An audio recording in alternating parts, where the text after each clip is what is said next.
السلام عليكم ورحمة الله تعالى وبركاته. مرحبا بكم معي من جديد في قناتي عالم نبيلة. اليوم ان شاء الله غادي نشارك معكم الطريقه ديالتي باش نخزنوا ان شاء الله الطماطم. غادي نحتفظوا بها غير في لي بلاكار ديالنا على برا، ما غاديش نحتفظوا بها في المجمد. وطريقه سهله وبسيطه ان شاء الله، غادي تسهل عليكم الخدمه. نتمنى ان شاء الله تتبعوا معايا الفيديو حتى الاخير، تشوفوا معايا الطريقه كيفاش غادي نخدموا الصلصه ديالتنا، سواء غنستعملوها في الطياب ديالنا اي حاجه كنستعملوا فيها صلصه الطماطم، اولا غادي نستعملوها لصلصه البيتزا. غادي نوجد معكم ان شاء الله جوج نوع من الصلصات بطريقه بوصفه واحده. خليكم ان شاء الله مع الفيديو. نبداو ان شاء الله في الفيديو ديالنا. كيف ما كنعرفوا دائما فاش كتكون هكا المطيشه كتنقص في الثمن، كنبغيو هكا كنوجدوا المطيشه اللي كتكون هكا، سواء كنحتفظوا بها في المجمد او لا غادي نصبروها.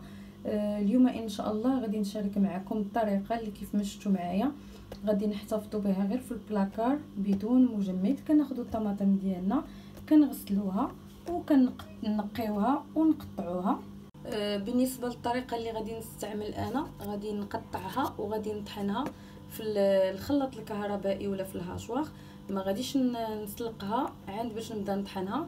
هكذا الطريقه كنت وجدتها كنسلقها عاد كنطحنها، كتاخذ لينا هكايا الوقت. فغادي نطحنها مباشره في الخلاط الكهربائي وغادي نحطها في الطنجره ديالتي باش طيب ان شاء الله. هنا من بعد ما كنطحنوا الطماطم ديالنا كنديروها في الطنجره، غادي نضيف ليها الملح. بالنسبه لهاد المرحله هذه اللي بغى يوجد الصوص، اننا كنوجدوا الصلصه غير هكا الطياب، يعني كنديروا ليها غير الملحه. كنزيدوا واحد شويه البزار شويه السكينجبير، لانه ديجا كنزيدوهم في الطياب ديالنا في النصيب. اللي بغى يديرها البيتزا كيزيد فيها واحد الفصاص ديال الثوم وشويه ديال الزعتر.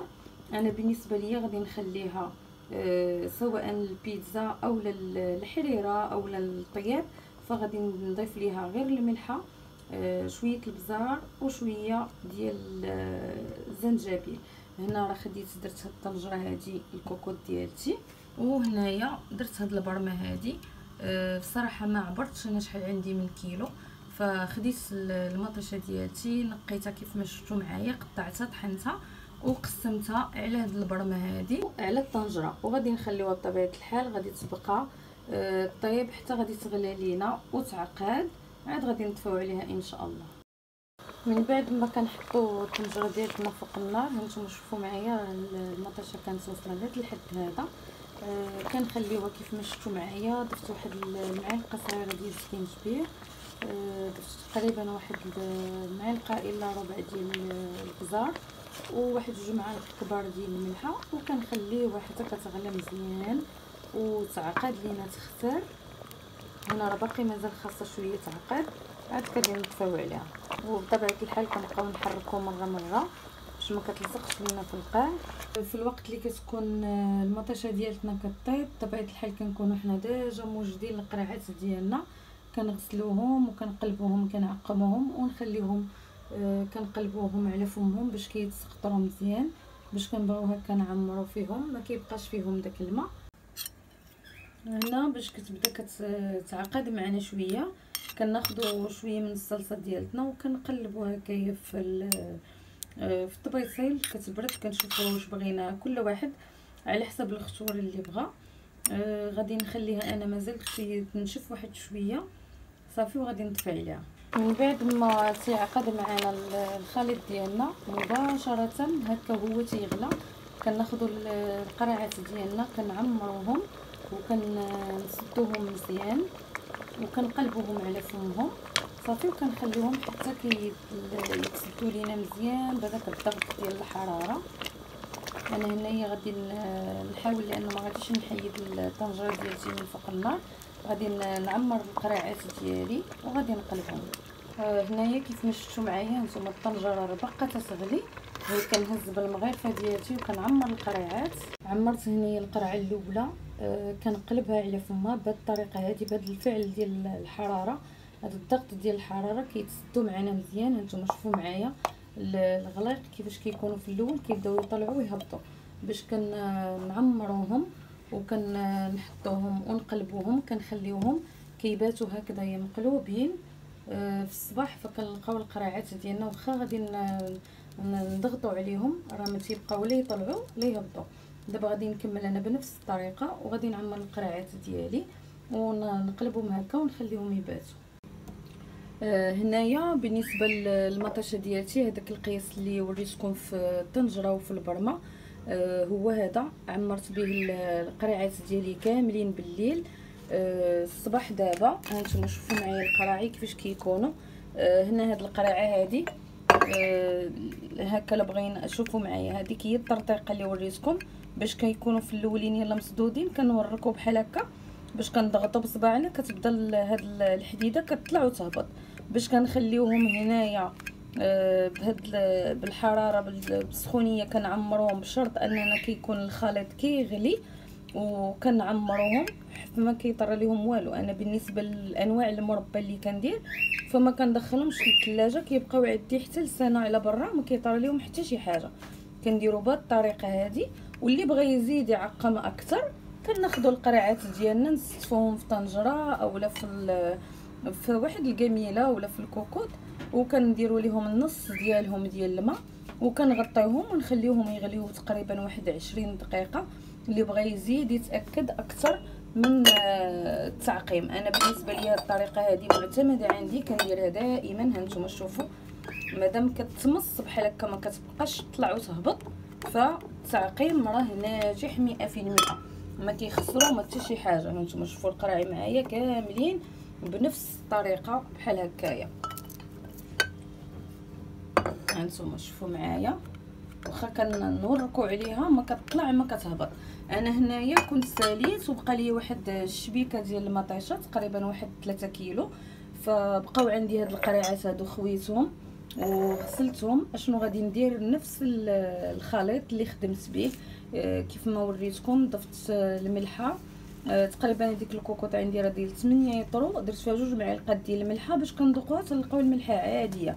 يعني حتى هاد الصلصه هذه الا بغينا اننا احتاجيناها البيتزا مع درت فيها داك شويه سكينجبير وشويه البزار، كنحلوا القريعه ديالنا وغنيطاليوها في البيتزا بدون مشاكل، غادي تجي مزيانه. انا هنايا مع كنت خدمت بصراحه هادشي خدمته بالليل. خليت الكوكوط ديالتي اللي طيبتها بالليل خليتها سديت عليها وخليتها. دابا شنو غادي ندير؟ غنشعل عليها ترجع تغلى مازال باش ندير نفس الطريقه نعمر هاد القريعات سخانين.